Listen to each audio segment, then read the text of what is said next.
Hello friends. आज से हम लोग पॉलिटी का एक टॉपिक शुरू करेंगे। पॉलिटी की सीरीज़ चालू करेंगे और जो पहला टॉपिक होगा वो हम लोग प्रियम्बल पढ़ेंगे। प्रियम्बल जिसको हिंदी में प्रस्तावना भी कहते हैं। और ये जो पॉलिटी सीरीज़ हम लोग पढ़ेंगे इसमें इस स्पेशली जो ध्यान दिया जाएगा वो केंद्रीय विद्यालय, नवोदय विद्यालय और ये हमारे इसके जो जीएस सेक्शन में जो क्वेश्चंस पूछे जाते हैं, जिसमें आपको पता है कि पॉलिटी के सेक्शन का थोड़ा वेटेज ज़्यादा रहता है।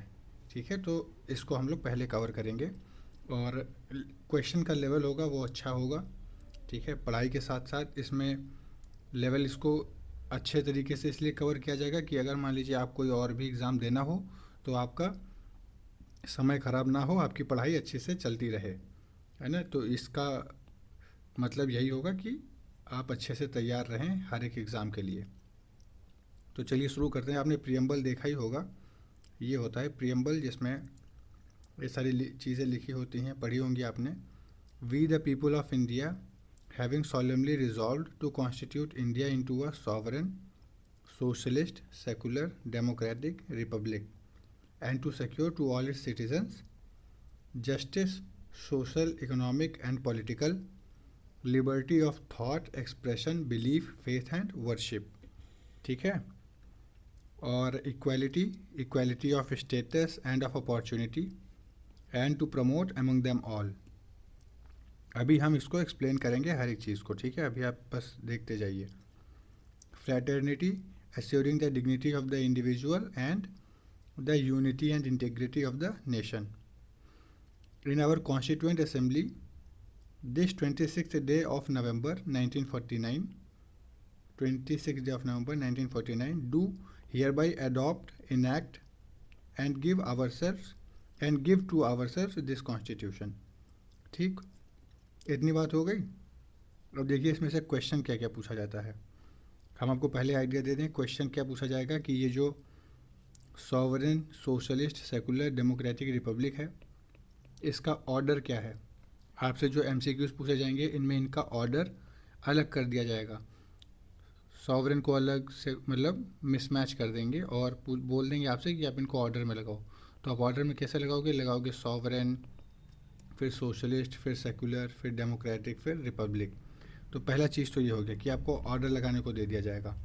दूसरा क्या हो जाएगा कि जब ओरिजिनली कॉन्स्टिट्यूशन जो था, ठीक है, 1950 का, 1950 में जब मतलब ये तो लागू हुआ था ना। दो डेट है, एक तो अडॉप्ट और इनैक्ट वाली डेट है, अडॉप्ट एंड इनैक्ट, जो कि ये देखिए यहाँ पे क्या लिखा है, 26 day of November, 26 of November 1949 ये अडॉप्ट एंड इनैक्ट हुआ था। लेकिन केम इनटू फोर्स वो कब हुआ, 26 जनवरी 1950 को वो फोर्स में आ गया। ठीक है, तो अगर आपको याद हो तो एनवीएस में एक सवाल भी पूछा गया था इस बार कि sovereign, socialist, secular, democratic Republic, और एक क्वेश्चन दिया था पार्लियामेंट्री, और उसमें से पूछा था कि कौन सी जो वर्ड है वो उसमें हमारे प्रियम्बल में नहीं है, तो आपको ऑप्शन पार्लियामेंट्री लगाना था। टिक, ठीक, अगर आपको याद हो तो आपने ये सवाल देखा होगा। फिर ये हो गया सवाल, मतलब ये आपको पहला चीज़ तो ये अरेंज करने को दे दिया। दूसरा एडॉप्ट और इनैक्ट वाली डेट पूछ ली आपसे। ठीक है, फिर अब आपसे तीसरा चीज़ जो पूछेगा इसमें ध्यान दीजिए। जब अब और क्या चीज़ पूछ सकता है आपसे कि ये जो जस्टिस है, ये जस्टिस कितने तरीके की है। जस्टिस आपको किस किस के लिए मिल रही है, सोशल मिल रही है, इकोनॉमिक एंड पॉलिटिकल। तीन तरह की जस्टिस है, सोशल, इकोनॉमिक एंड पॉलिटिकल। एक सवाल ये हो सकता है। लिबर्टी है ना, लिबर्टी मतलब आपको किस चीज़ के लिए आपको छूट प्रदान है। लिबर्टी ऑफ थॉट के लिए है, एक्सप्रेशन के लिए है, बिलीफ के लिए है, फेथ के लिए है, और वर्शिप के लिए है। 1, 2, 3, 4 और 5। ठीक है, आपको क्वेश्चन समझ में आ रहा है ना कैसे पूछे जाते हैं। Justice, socio economic and political, liberty of thought, expression, belief, faith and worship. Preamble मुझे पूरा याद है, आप भी इसको पूरा याद कर लीजिए ताकि आपको भी कोई प्रॉब्लम ना आए कि इन सब का ऑर्डर लिखने में। ठीक है, इक्वालिटी, इक्वालिटी कैसी, स्टेटस एंड ऑफ अपॉर्चुनिटी, है ना। दो तरह का आपको इक्वलिटी चाहिए, एक स्टेटस की चाहिए और एक अपॉर्चुनिटी की मिलनी चाहिए। फ्रेटर्निटी, फ्रेटर्निटी मतलब भाईचारा। भाईचारा मतलब कैसे, assuring the dignity of the individual and unity and integrity of the nation. आपकी जो डिग्निटी है, आपकी जो इज्जत है वो बरकरार रहे और देश की एकता और अखंडता बरकरार रहे, ठीक है, ये चीज़। तो आपको मैंने 3 टाइप के क्वेश्चन बताए, एक तो ऑर्डर अरेंज करने के लिए पहला, दूसरा अडॉप्ट इन एक्ट कब हुआ और केम इनटू फोर्स कब आया, तीसरा मैंने क्वेश्चन बताया जस्टिस, लिबर्टी, इक्वलिटी, फ्रेटर्निटी, इन सारे को अरेंज करने को बोल दिया जा सकता है। अब एक सवाल और बनेगा कि ओरिजिनली हमारा कॉन्स्टिट्यूशन कैसा था। तो ओरिजिनली ऐसे याद करिए, SDR था, मतलब सॉवरेन, डेमोक्रेटिक एंड रिपब्लिक। हमारा जो प्रियम्बल था वो ओरिजिनली कितनी चीज़ें थी, उसमें सिर्फ 3 चीज़ें थी, सॉवरेन, डेमोक्रेटिक और रिपब्लिक। लेकिन 42nd अमेंडमेंट एक्ट 1976 में हम लोगों ने 2 चीज़ें और नई जोड़ी। वो कौन कौन सी थी, आप पॉज करके कमेंट सेक्शन में लिखिए कि 2 नई चीज़ें कौन सी जोड़ी गई, ठीक है। और वो है सोशलिस्ट, है ना, sovereign, socialist, secular, democratic and republic, ठीक है, ये यहाँ के, ये 42nd अमेंडमेंट एक्ट। और एक चीज़ और जोड़ी गई थी, वो है यूनिटी एंड इंटीग्रिटी, ठीक। तो 42nd अमेंडमेंट एक्ट 1976 के तहत ये 3 चीज़ें जोड़ी गई, सोशलिस्ट, सेकुलर और यूनिटी एंड इंटीग्रिटी। इसको मैंने याद किया था SSI करके। क्या क्या जोड़ा गया, सोशलिस्ट, सेकुलर और इंटेग्रिटी, ठीक। और ओरिजिनली क्या था, SDR, ठीक है। और फिर जोड़ा क्या गया, SSI। ऐसे आप चाहें तो ट्रिक बना के याद कर सकते हैं इनको। फिर और ये जोड़ा किस अमेंडमेंट एक्ट के थ्रू गया है, ये भी सवाल पूछा जाता है, 42nd अमेंडमेंट एक्ट 1976। और इसी अमेंडमेंट एक्ट को हम लोग क्या बोलते हैं, मिनी कॉन्स्टिट्यूशन भी बोलते हैं। मतलब कॉन्स्टिट्यूशन में इतनी ज़्यादा चीज़ें इसी अमेंडमेंट एक्ट के थ्रू जोड़ी गई थी, जिसको हम लोग मिनी कॉन्स्टिट्यूशन भी कह देते हैं, ठीक है। अब sovereign, socialist, secular, democratic, Republic का मतलब अगर हम आपको बताएं तो चलिए रुकिए, इसको प्रॉपरली एक्सप्लेन कर देते हैं ताकि कोई प्रॉब्लम ना हो आगे। तो सॉवरेन मतलब क्या होता है, सॉवरेन का मतलब आप क्या समझते हैं। सॉवरेन का मतलब वो होता है कि जो हमारी कंट्री है वो अपने डिसीजंस खुद ले सकती है। मतलब कोई अगर आदमी है, आप एक आदमी है, ठीक है, अगर ये अपने डिसीजंस खुद ले सकता है ना, डिसीजन CISION, अगर वो अपने ये आदमी अपना डिसीजन खुद ले सकता है तो ये आदमी क्या है, सॉवरेन है, ठीक है। मतलब इसके ऊपर किसी भी अपर हैंड, मतलब इसको किसी का कंट्रोल नहीं है इसके ऊपर, ये खुद अपने लाइफ के बारे में डिसीजन ले सकता है। तो ऐसे ही समझिए, एक कंट्री के रेस्पेक्ट में समझिए कि अगर एक कोई कंट्री है, ठीक है, अगर वो अपना जो है फॉरेन पॉलिसी, फॉरेन चीज़ें, मतलब फॉरेन रिलेशन जो है वो खुद से हैंडल कर रही है ना, खुद उसको मैनेज कर रही है बिना किसी खुद मैनेज कर रही है बिना किसी आउट आउट कंट्री के इन्फ्लुएंस में, है ना, बिना किसी बाहरी कोई कंट्री के, फॉरेन कंट्री के इन्फ्लुएंस में ना आए हुए वो खुद अगर डिसीजंस ले रही है वो कंट्री, तो वो क्या है, सॉवरेन है, ठीक है। तो हमारी अब जैसे यही सॉवरेन, जब हम लोग ब्रिटिशर्स यहाँ पे थे, ठीक है, ब्रिटिशर जब India was the colony of Britishers, तो इंडिया के पास सॉवरेनिटी नहीं थी, ठीक है, इंडिया के पास सॉवरेनिटी नहीं थी, क्योंकि जो भी डिसीजंस लिया जा रहा था इंडिया में वो अकॉर्डिंग टू ब्रिटिशर्स लिया जा रहा था। तो जब हमारा प्रियम्बल लाया गया तो उसमें सॉवरेनिटी पहले डाली गई उसमें, ठीक है। तो सॉवरेनिटी इंपॉर्टेंट टर्म है, उम्मीद करते हैं आपको समझ में आ गई होगी चीज़ें। अब सोशलिस्ट पे बात करते हैं। सोशलिस्ट क्या होता है, सोशलिस्ट होता है समाजवाद। सोशलिस्ट क्या होता है, समाजवाद। मतलब हमारा जो कंट्री है वहाँ पे जो पॉलिसीज़ बनाई जाएंगी वो पीपल ओरिएंटेड होंगी, ठीक है, समाज के ऊपर उठाने के लिए ही वो हमारी जो पॉलिसीज़ होंगी वो बनाई जाएंगी, ठीक है, समाज में जिनको हेल्पफुल हो, जैसे कि हेल्थ केयर इंफ्रास्ट्रक्चर हो, एजुकेशन हो, है ना, और हेल्थ है, एजुकेशन है, और एग्रीकल्चर रिलेटेड चीज़ें हैं, ठीक है। तो जो भी पॉलिसीज़ बनाई जाएंगी वो पॉपुलेशन को, मतलब हमारी कंट्री के लोगों को ध्यान में रखते हुए ही कोई भी पॉलिसीज़ बनाई जाएंगी। तो सोशलिस्ट होगा। सेकुलर होगा। सेकुलर मतलब क्या है? धर्मनिरपेक्ष। मतलब अब यहाँ पे देख लीजिए, सेकुलर मतलब क्या होता है? धर्म निरपेक्ष। ठीक। हिंदी की अगर स्पेलिंग गलत होगी तो हमें माफ़ कर दीजिएगा। धर्मनिरपेक्ष सेकुलर। सेकुलर मतलब क्या होता है? धर्मनिरपेक्ष मतलब जो भी हमारा कंट्री है वो सेकुलर होगा। मतलब हम लोग किसी भी कंट्री जो है हमारी ना हिंदुज़म को फॉलो करेगी, है ना इस्लाम, हिंदुज़म, इस्लाम या क्रिश्चियनिटी या जैनिज़्म, है ना। इन सब हमारा कंट्री जो है वो एक पर्टिकुलर किसी भी रिलीजन को फॉलो नहीं करेगा, है ना। ये क्या बताता है? सेकुलर है। ठीक है, धर्मनिरपेक्ष है। लेकिन हमारी इंडिया में जो सेकुलर का मीनिंग है वो एक डिफरेंट तरीके से इंटरप्रेट किया जाता है। तो हम लोग बात कर रहे हैं सेकुलर के बारे में। तो क्या समझ में आया आपको कि इंडिया जो होगा वो कोई एक पर्टिकुलर धर्म को फॉलो नहीं करेगा। जिसका मतलब क्या है कि ये ना रखते हुए हम लोगों ने ये समझा है कि सेकुलरिज्म का मतलब कि हम लोग सारे धर्म को बराबर से सम्मान प्रोवाइड करेंगे, सम्मान करेंगे। ठीक है, सारे धर्म को। इस वजह से हमारा जो सेकुलरिज्म का डेफिनेशन है वो ये होता है कि हम लोग किसी भी रिलीजन को फॉलो नहीं करने से, ये वाला नहीं, लेकिन हम लोग जो है हर एक रिलीजन जो भी प्रेजेंट है हम उनको, सारे रिलीजन को बराबर से रेस्पेक्ट देंगे। जैसे कि हिंदुज़म है या सिखिज़म है या क्रिश्चियनिटी है या इस्लाम है या बुद्धिज़्म है या जैनिज़्म है।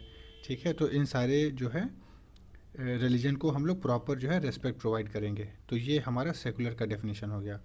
तो सॉवरेन समझ लिया आपने, सॉवरेन समझ लिया, सोशलिस्ट समझ लिया, सेकुलर समझ लिया। अब डेमोक्रेटिक क्या होता है एंड रिपब्लिक, दो चीज़ें और बची। डेमोक्रेटिक का मतलब क्या होता है? लोकतांत्रिक।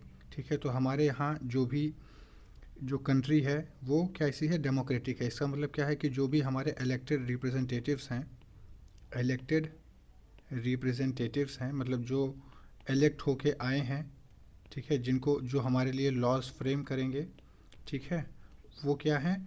दे are elected by the people. ठीक है, लोगों के द्वारा ही इलेक्टेड होते हैं। ठीक है, तो अगर डेमोक्रेसी की हम एक लाइन लिखें तो उसमें आप ये देखे होंगे, bye the people, of the people and for the people. ठीक, इसका मतलब क्या हुआ कि लोगों के द्वारा, लोगों का और लोगों के लिए। ठीक है, तो डेमोक्रेसी का मतलब ये, ठीक, कि जो कुछ भी होगा वो लोगों के द्वारा होगा, लोगों के लिए होगा और लोगों का होगा। ठीक, इलेक्टेड रिप्रेजेंटेटिव्स। ठीक है, तो ये आप डेमोक्रेसी, डेमोक्रेटिक का मतलब समझ सकते हैं। ठीक है, फिर रिपब्लिक। रिपब्लिक का मतलब क्या होता है? रिपब्लिक का मतलब ये कि जो हेड ऑफ द स्टेट होगा, हेड ऑफ द स्टेट होगा, वो क्या होगा? इलेक्टेड होगा।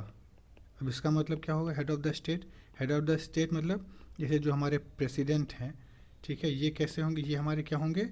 ये इलेक्टेड होंगे, ये इलेक्ट किए जाएंगे बाय द। अब ये इनका इलेक्शन कैसे होता है? ये भी प्रेसिडेंट का इलेक्शन जो होता है वो इलेक्टोरल कॉलेज के थ्रू होता है। ये डायरेक्ट इलेक्शन नहीं होता है, ये होता है इनडायरेक्ट इलेक्शन। तो और ये इनडायरेक्ट इलेक्शन होता कहाँ से है? ये इसमें कौन कौन पार्ट लेता है? इसमें members of Lok Sabha, members of Rajya Sabha. ध्यान रहे कि इलेक्टेड मेंबर्स ही पार्ट लेते हैं। ठीक है, elected members of Lok Sabha and elected members of Rajya Sabha. ठीक है, ये मैंने इलेक्टेड क्यों लिखा, ये चलिए मैं एक्सप्लेन कर देता हूँ कि प्रेसिडेंट में जो इलेक्टोरल कॉलेज होते हैं उसमें इनडायरेक्ट इलेक्शन होता है, जिसमें members of Lok Sabha and elected members of Rajya Sabha और इलेक्टेड मेंबर्स ऑफ, एक और है, ध्यान रखिएगा ये सवाल पूछा जाता है, elected members of state legislative assemblies. ठीक है, स्टेट लेजिस्लेटिव असेंबलीज ये क्या होती हैं भाई? स्टेट लेजिस्लेटिव असेंबलीज वो होती हैं जैसे जो यूपी के जो, जहाँ पे इंडिया में जिस भी कंट्री में बाई कैमरल लेजिस्लेचर है, मतलब जिस जहाँ पे दो सदन प्रेजेंट हैं, एक होता है विधानसभा और एक होता है विधान परिषद। ठीक है, तो विधान परिषद को क्या बोलते हैं हम लोग, अपर हाउस बोलते हैं, और विधानसभा को लोअर हाउस बोलते हैं या पॉपुलर हाउस भी कहते हैं। ठीक है, तो यहाँ पे क्या होता है कि जो विधानसभा के जो लोग हैं और जो इलेक्टेड हैं वो भी पार्ट लेते हैं in the election of the president. ठीक, और चौथा, elected members of union territories of Delhi and Puducherry, ये भी पार्ट लेते हैं भैया। और ये 1992 से पार्ट लेना इन्होंने शुरू किया है इलेक्शन में। ठीक, इसको ज़रा आप चेक करिएगा, 1992 है ना, आप भी कंफर्म कर लीजिएगा एक बार। ठीक है, तो ये तो हो गया इलेक्टोरल कॉलेज की बात। ठीक, तो हमने ये यहाँ पे इतना क्यों बताया कि elected members of Lok Sabha Rajya Sabha president के इलेक्शन में, ठीक है, हम लोग थे यहाँ पे इलेक्टेड होते हैं। ठीक, तो हेड ऑफ द स्टेट जो हमारा होगा वो क्या होगा, इलेक्टेड होगा। ठीक है, और ये हमने प्रेसिडेंट के बारे में बताया, वाइस प्रेसिडेंट का भी जो इलेक्शन होता है वो भी आप देख लीजिए लगे हाथ, क्योंकि अभी जो है हमारे वाइस प्रेसिडेंट जगदीप धनखड़ जी ने रिज़ाइन किया है अपनी पोस्ट से, और इस पे क्वेश्चंस आपको मिलने के लिए 100% चांसेस हैं। तो वाइस प्रेसिडेंट का जो इलेक्शन होता है वो कैसे होता है, जिनमें ये भी इनडायरेक्ट इलेक्शन होता है, और यहाँ पे जो इनडायरेक्ट इलेक्शन होता है इसमें जो पार्ट लेते हैं वो, ये ध्यान रखिएगा, सिर्फ 1 और 2 लोग पार्ट लेते हैं, और वो कौन कौन से हैं, members of Lok Sabha and members of Rajya Sabha. ठीक, अब इसमें ये नहीं है कि सिर्फ इलेक्टेड ही, इसमें नॉमिनेटेड मेंबर भी पार्ट लेते हैं। ठीक है, इसमें नॉमिनेटेड मेंबर भी पार्ट लेते हैं। ठीक है, तो और सिर्फ इलेक्टेड मेंबर्स किस में पार्ट लेते हैं, in the election of the president. ठीक, और मैं आपको एक चीज़ और बता दूं यहाँ पे कि जिन जिन हाउसेस में बाई कैमरल लेजिस्लेचर है, बाई कैमरल लेजिस्लेचर मतलब जहाँ पे जिन हाउस में 2 सदन हैं, वो कौन कौन से हैं, 2 सदन मतलब एक विधानसभा और एक विधान परिषद। ठीक, अब देखिए, एक तो है यहाँ पे आंध्रा, तेलंगाना, कर्नाटक, महाराष्ट्र, यूपी एंड बिहार। ठीक, ये आप याद कर लीजिएगा क्योंकि ये चीज़ें पूछी जाएंगी। ठीक है, तो इन सारे जो स्टेट्स हैं यहाँ पे जो लेजिस्लेचर है वो बाई कैमरल है, मतलब एक अपर हाउस है और एक लोअर हाउस है। ठीक, लोअर हाउस मतलब जहाँ पे हम लोग वोट डाल के जिनको इलेक्ट करते हैं, ये लोअर हाउस होता है, जिनमें हमारे सीएम है ना, और हमारे जो एमपी एमएलए विधायक वगैरह होते हैं वो इसमें होते हैं। ठीक, तो ये हो गया आपने क्या क्या समझ लिया, सॉवरेन, सोशलिस्ट, सेकुलर, डेमोक्रेटिक और रिपब्लिक आपने समझ लिया। ठीक है, तो ये हो गया। And to secure to all its citizens, तो अभी तक आपने यहाँ तक समझा है। जस्टिस आपको कैसे मिलनी चाहिए, सोशल, इकोनॉमिक एंड पॉलिटिकल, सामाजिक आपको जस्टिस मिले, इकोनॉमिक मतलब आपको एक्सप्लॉइटेशन ना हो, सोशली आपको एक्सप्लॉइटेशन ना हो, और पॉलिटिकली आपका एक्सप्लॉइटेशन ना हो। इसका मतलब क्या है, सोशल में मतलब जैसे आपको एक एजुकेशन में आपको प्रॉपर अपॉर्चुनिटी प्रोवाइड करी जाए, है ना, जिससे हर एक बच्चे को जो है एजुकेशन मिल सके, हेल्थ केयर की फैसिलिटीज़ उसको मिल सकें। ठीक है, तो ये सब क्या हो जाएगा, सोशल में उसके आ जाएगा। इकोनॉमिक में जैसे आपको प्रॉपर एम्प्लॉयमेंट, है ना, राइट टू एम्प्लॉयमेंट। ठीक है, जिसमें आपको एमजी नरेगा वाला आपने देखा होगा, Mahatma Gandhi national rural employment guarantee scheme. ठीक है, तो इसमें आपको सोशल प्रोटेक्शन मिले, इकोनॉमिक प्रोटेक्शन मिले, और पॉलिटिकल प्रोटेक्शन मतलब जैसे पॉलिटिकली आप जो है आप अपने आप को रिप्रेजेंट भी कर सकें और आप वोट भी डाल सकें, है ना, अपने कैंडिडेट को चुन सकें। तो जस्टिस आपको इस सेंस में मिलनी चाहिए। लिबर्टी मतलब क्या हो, लिबर्टी ऑफ थॉट हो, आप सोचने के पास आपके लिए छूट हो, एक्सप्रेस करने के लिए आपके पास छूट हो। एक्सप्रेस जैसे आप समझिए न्यूज़पेपर है तो वो क्या है, उसका लिबर्टी है एक्सप्रेशन का। ठीक है, तब वो पब्लिश कर पाती है हर एक चीज़ें। आपके पास बिलीफ, लिबर्टी ऑफ बिलीफ हो, बिलीफ मतलब आप जो धर्म आप फॉलो करना चाहते हैं वो आप करें, ठीक है। फेथ एंड वर्शिप, है ना, ये सारी चीज़ें आप खुद से करें, मतलब आपके ऊपर कोई रोक टोक ना हो। कोई रोक टोक मतलब जैसे बाई स्टेट। अब यहाँ पे स्टेट का मतलब क्या होता है?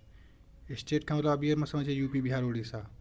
स्टेट का मतलब यहाँ पे ये होता है, स्टेट को आप एक कंट्री समझिए, ठीक है। यहाँ पे कंट्री के रेस्पेक्ट में बात हो रही है, ठीक है। जैसे एक कंट्री है तो इट इज़ अ स्टेट, है ना। ये फॉरेन पॉलिसीज़ में जब बात करी जाती है, जैसे इंटरनेशनल रिलेशंस में, तो हर एक कंट्री को एज अ स्टेट रिफ़र किया जाता है, ठीक है।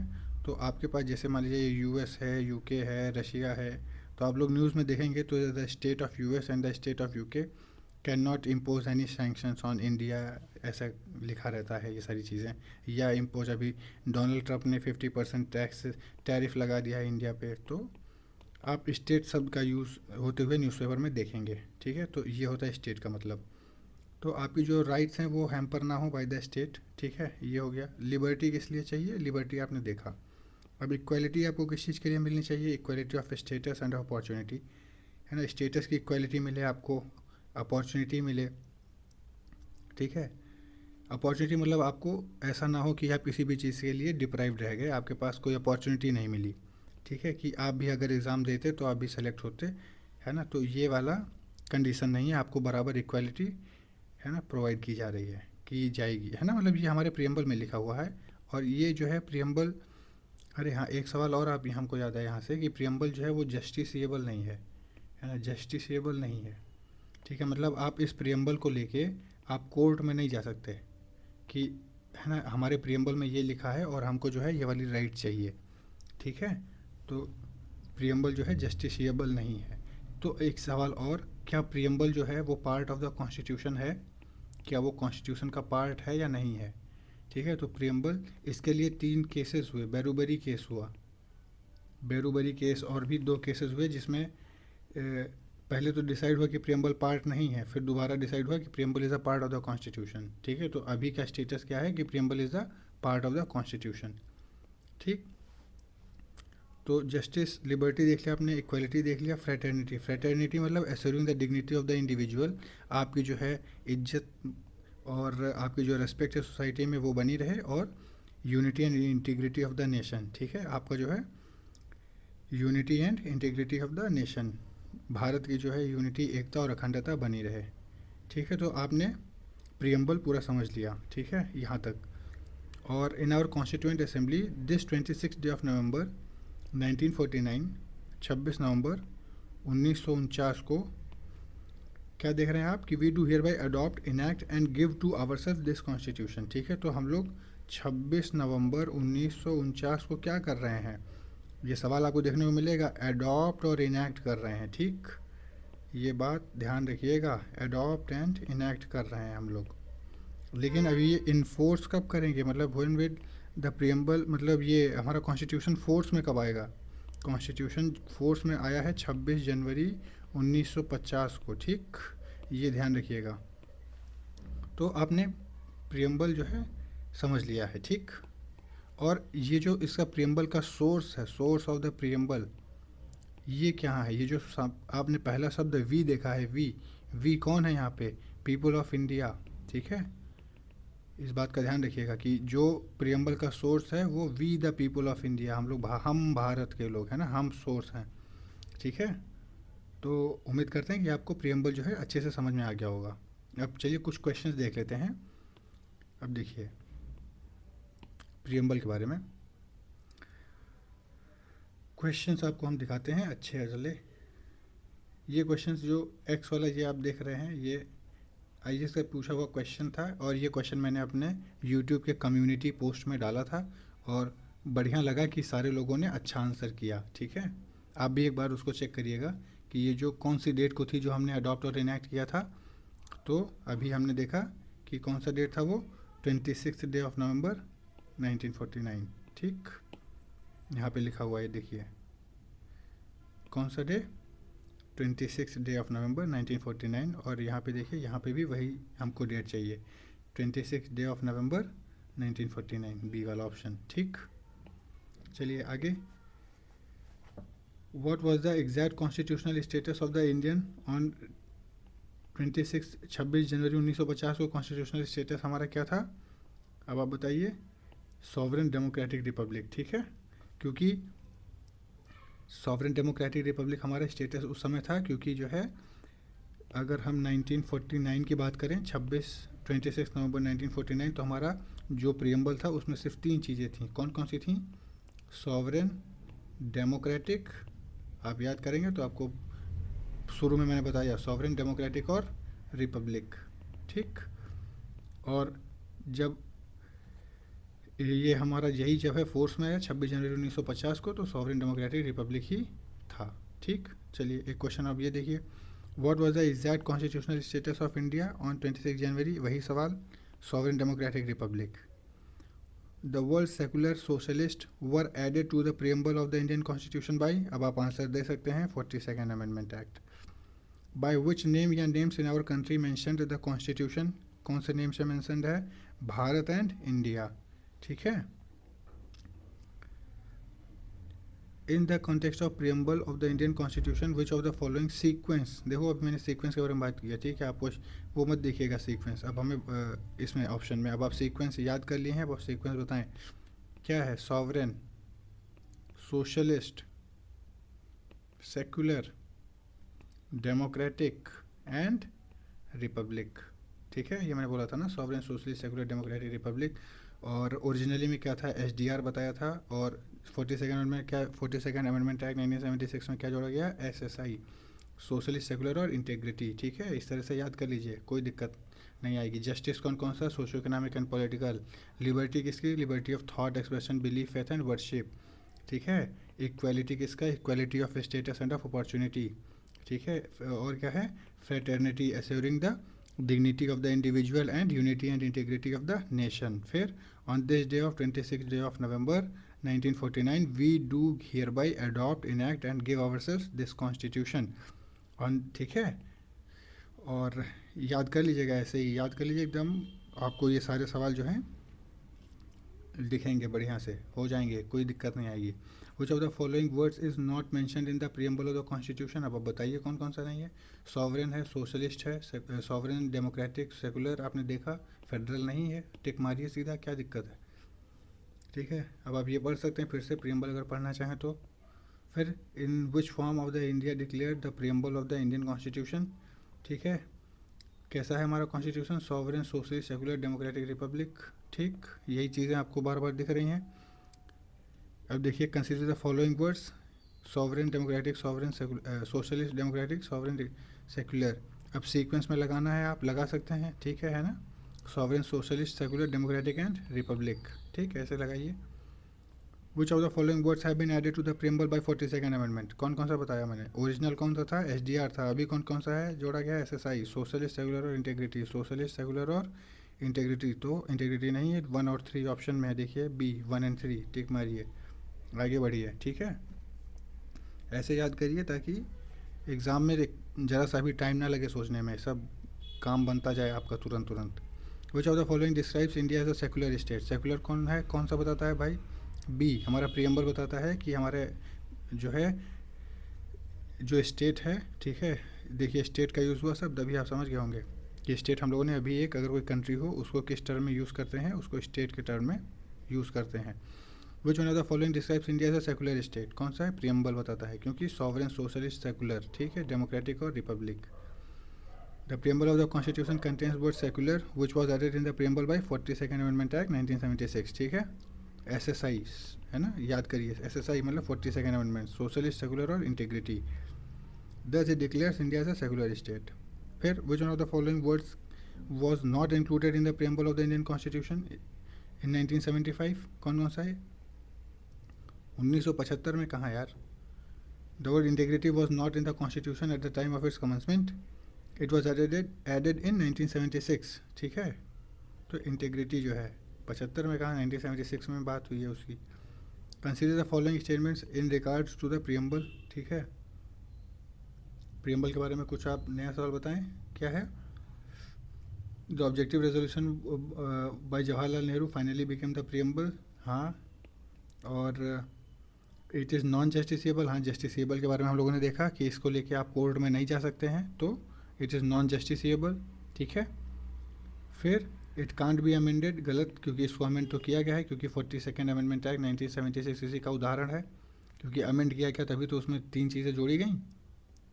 कौन कौन सी जोड़ी गई अब आप बताइए। एसएसआई क्या है, फुल फॉर्म लिखिए कमेंट सेक्शन में, ठीक है। Preamble can not overwrite the specific provision of the constitution, ठीक है। इसका मतलब क्या हुआ इस ऑप्शन का, preamble can not overwrite the specific provision of the constitution, मतलब प्रियम्बल जो है वो जो हमारे कॉन्स्टिट्यूशन के जो अंदर चीज़ें लिखी हैं वो उसको ओवर राइड नहीं कर सकता है, ठीक है। ये जो हैं आर्टिकल्स वगैरह जो हैं ये वैल्यू होल्ड करती हैं, तो ये जो हमारा प्रियम्बल है ये सिर्फ एक कह लीजिए इंट्रोडक्शन है, ठीक है। इंट्रोडक्शन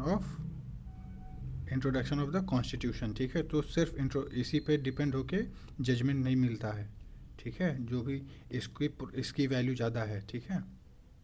तो preamble can not overwrite the specific provision of the constitution, ठीक है। ऑप्शन 1 to 4, ठीक। The preamble of the constitution was amended by, अब आप बताइए, 42nd amendment act. The term socialist was added in the preamble by 42nd amendment act. The term socialist was brought in to the preamble of the Indian constitution by which amendment, कौन सा, 42nd amendment. The preamble of the constitution adopted on 26 नवंबर 1949, विच words were not present, अब आप बताइए कौन से word present नहीं थे, ठीक है। एसडीआर था ना भाई, और कौन कौन से नहीं प्रेजेंट थे, एसएसआई नहीं था ना। तो इसमें क्वेश्चन में क्या पूछा है, नॉट प्रेजेंट, तो नॉट प्रेजेंट में बताइए सोशलिस्ट और इंटीग्रिटी और सेकुलर, एसएसआई है ना, ये चीज़ें जो है नहीं प्रेजेंट थी। ओरिजिनली क्या क्या थी, सॉवरेन डेमोक्रेटिक रिपब्लिक, और जो नहीं थी इनको जोड़ा गया 42nd अमेंडमेंट एक्ट के थ्रू, वो सोशलिस्ट, सेकुलर और इंटीग्रिटी, ठीक। The word socialist and secular were inserted in the preamble, ठीक है, अब आप बता सकते हैं। The word secular was inserted in the preamble of the Indian constitution, ये भी आप बता सकते हैं, same question. The goal of the constitution is to secure and assure to all its citizens, कौन कौन सा है भाई, जस्टिस, सोशल एंड इकोनॉमिक, ठीक है, ये भी आपको याद होगा। Liberty of thought and expression, equality of opportunity, dignity of the individual, all of these, ठीक है, ऑल ऑफ द अबव। इसे याद करिए और ख़त्म करिए एक ही बार में, ठीक है। एग्ज़ाम नहीं रुकना चाहिए आप लोगों का कोई भी, ठीक है। तो अभी हम लोगों ने 20 क्वेश्चन कर लिया है, ठीक है। अगर ठीक लगा हो तो बताइएगा, और भी आगे क्वेश्चन हम लोग करवा देंगे, ठीक है। चलिए, फ़िलहाल अगर आपको ये क्लास अच्छी लगी हो तो प्लीज़ हमको कमेंट सेक्शन में ज़रूर बताइएगा कि अच्छी लगी, या और भी चीज़ें जो आपको कंफ्यूजिंग लगी हों वो भी बताइएगा, उस पर इम्प्रूवमेंट किया जाएगा, ठीक। चलिए, thank you very much for watching this video. जय हिंद, जय भारत।